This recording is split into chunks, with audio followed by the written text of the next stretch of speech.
పోరాటమే ఊపిరిగా, ప్రశ్నించే గొంతుకగా 5 ఏళ్లలో నిరంతరం ప్రజల కోసమే నిలబడ్డ బండి సంజయ్.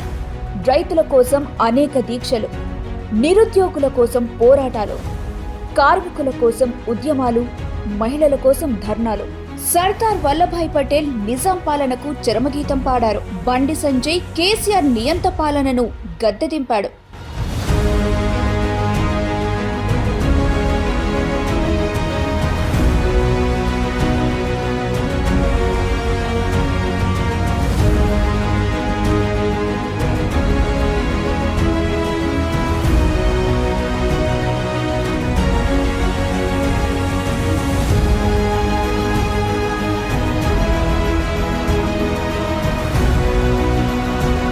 మార్పు కమలంతోనే సాధ్యం. కమలం పువ్వు గుర్తుకే మన ఓటు.